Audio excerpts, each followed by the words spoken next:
হঠাৎ আমার অসুস্থ হাঁসের বাচ্চাটার সাথে এমন একটা ঘটনা ঘটলো যা দেখে আমি নিজেই ভয় পেয়ে গেছি। প্রতিদিনের মতো আজকে সকালে ঘুম থেকে উঠে সবার আগে হাঁসের বাচ্চাকে খাবার দিতে গেলাম, কিন্তু গিয়ে দেখি বাচ্চাটা আর আগের মতো স্বাভাবিক নেই।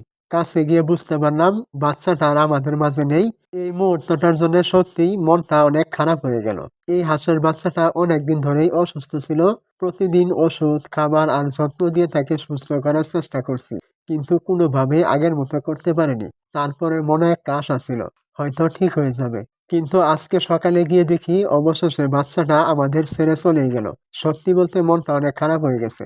ছোট একটা প্রাণী হলেও প্রতিদিন যত্ন করতে করতে ওদের প্রতি একটা আলাদা মায়া জন্মে গেছে। অনেক চেষ্টা করেও যখন একটা বাচ্চাকে বাঁচানো যায় না, তখন ভেতরটা সত্যি ভেঙে যায়। হয়তো আল্লাহর কাছে এটাই ভালো ছিল, তবু প্রতিদিন যেখানে ওকে দেখতাম আজ সেই জায়গাটা ফাঁকা।